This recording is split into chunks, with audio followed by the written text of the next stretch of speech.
Alam niyo mga brother, minsan bumabalik talaga yung mga alaala natin nung kabataan.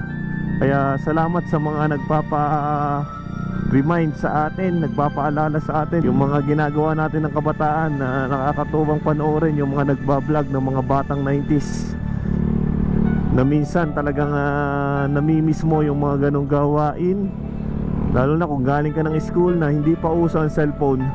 More on ano tayo kasi dati, more on physical activity.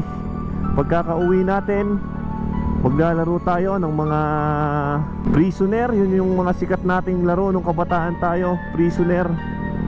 Tuwing hapon yan, magdidilig tayo ng guhit. Tapos doon na tayo maglalaro hanggang sa matakpan na ulit yung diniligan natin at diligan ulit natin. Nakakatuwa talaga. Tapos tumatakas tayo tuwing tanghali, magsasaranggola.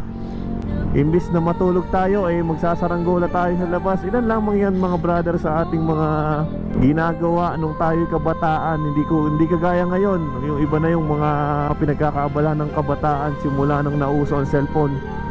Naging more on social media na. Madami nang napapanood ng kabataan na hindi kaya-aya, na dumadating sa point na ginagawa na nila yon dahil nakakala nila tama yon, pero which is maling-mali. Kaya nung mga kabataan tayo, yung mga batang 90s talaga, yan ang mga malidisiplina. Yung makikita mo pa lang ang iyong ina na may dalang panggarute o yung panghampas, talagang takot na takot ka na.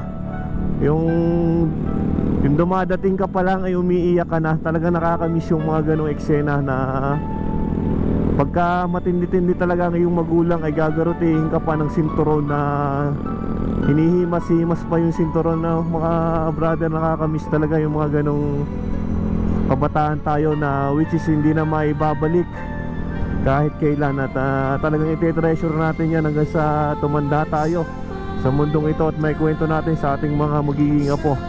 Nakakatuwa lang isipin. Ang sarap-sarap balik-balikan ng mga ganong pangyayari nung kabataan natin. Kumukurot na lang sa ating mga puso. At nagpapasalamat tayo na nangyari sa atin yon.